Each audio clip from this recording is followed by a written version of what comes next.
Hi, this is Dena with Left Lane Finds, and I'm doing another edition or episode to my reseller vlog. I'm doing this for multiple reasons. It gets me out of the house. I feel like I've been cooped up. I already have that cabin fever when you stay in the house too long. So I like getting out. It's a nice day and I get my steps in. So today's topic for the reseller vlog is going to be shipping.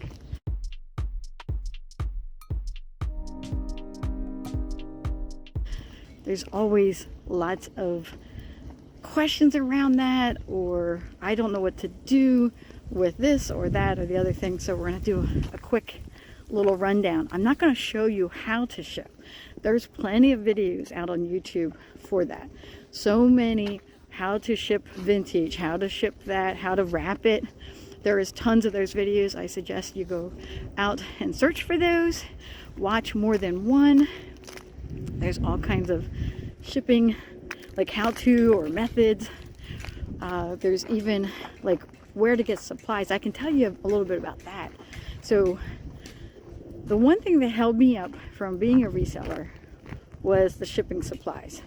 I also was sitting there like, how do I do this? So I had my friend Sherry, and I asked her a few times, I'm like, well, how do you ship your expensive handbags or whatever?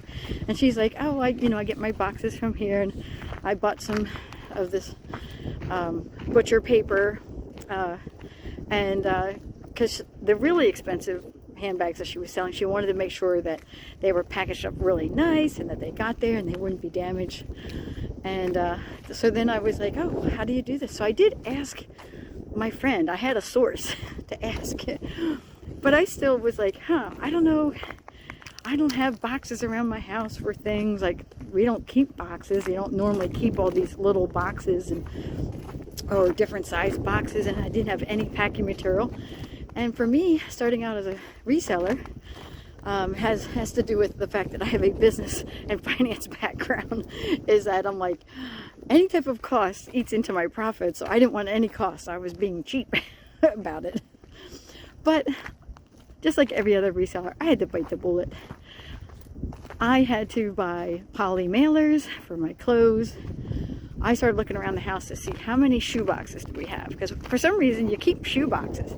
I had plenty of those.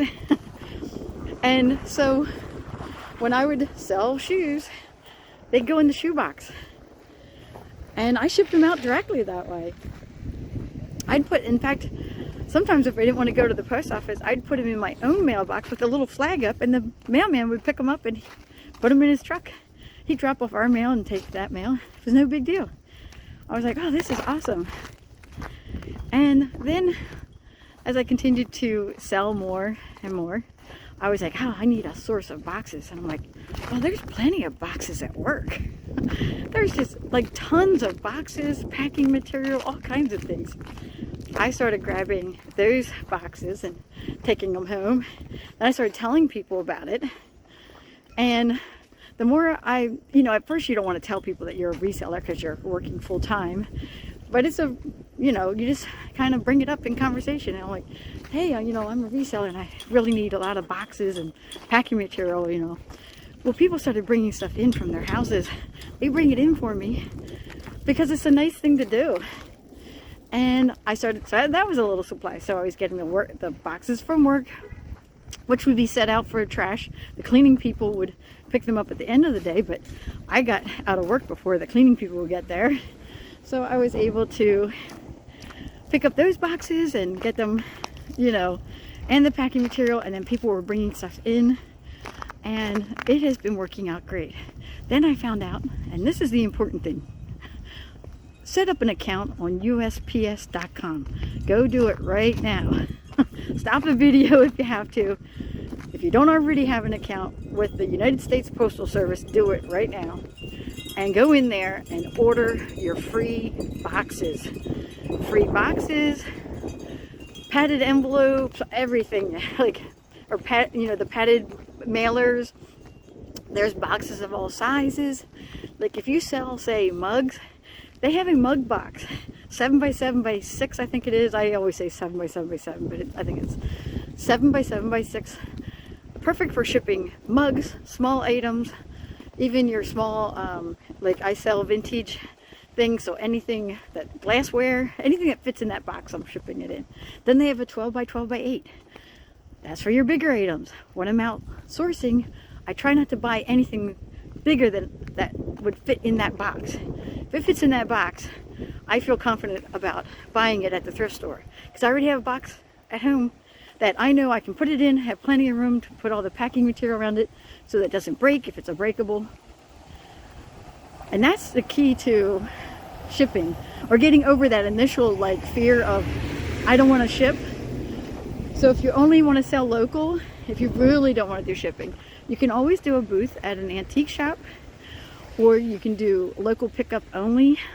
You can do that on eBay, but you can also do that on Facebook Marketplace. And so the other thing about shipping is people are like, how do you figure out what to put in for weight, for dimensions, and all that? Well, when you're first starting out, oh, so speaking of boxes, hold on a second. I want to show you something.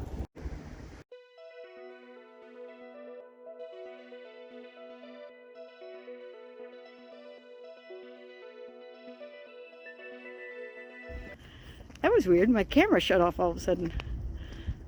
I think I have battery left.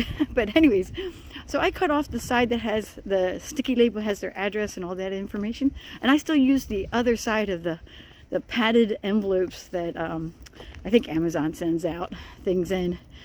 And I use them to cushion things on the bottom of my boxes, on the sides of the boxes. You have to be creative.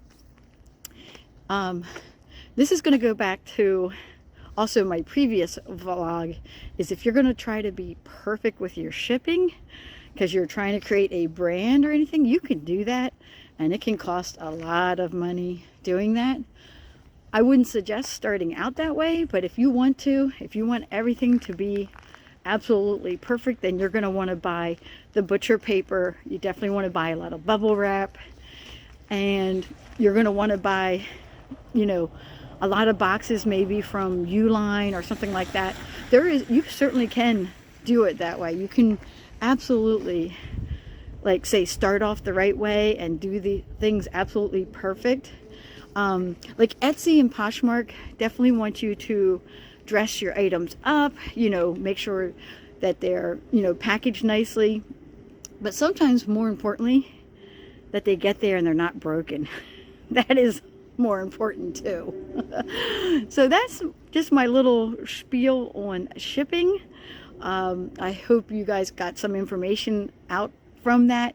So basically it's like gather up as much, you know, either before you start reselling, or if you're new to reselling, if you just started out, you need to get shipping supplies, and you need to have a stockpile of them. You never want to run out of shipping supplies. It's almost as important as having, you know, your items that you list. You know, it's as important as your sourcing is. You need to source shipping supplies of all sorts from as many different avenues as possible. And, you know, if you have one big giant box, you can put a lot of boxes inside of it. Smaller boxes, you can put shipping material in another one, so it's not completely all over the place. But I'll tell you right now, in my emporium, it is everywhere. But anyways, the only way I'm going to end, let me end this way, is make sure to know your weight and your dimensions. Make sure you have boxes and packing material to fit around that. If you order the poly mailers, you can certainly get the gray ones for cheaper if you want to start out with gray ones, but the ones that have the more fancy prints on, they cost a little bit more, but they look so adorable and cute, and your buyers will love getting those in the mail. So I would suggest getting those instead. I think I'm going to end the video now. So as always, just like, comment, and subscribe, and I will catch you guys later.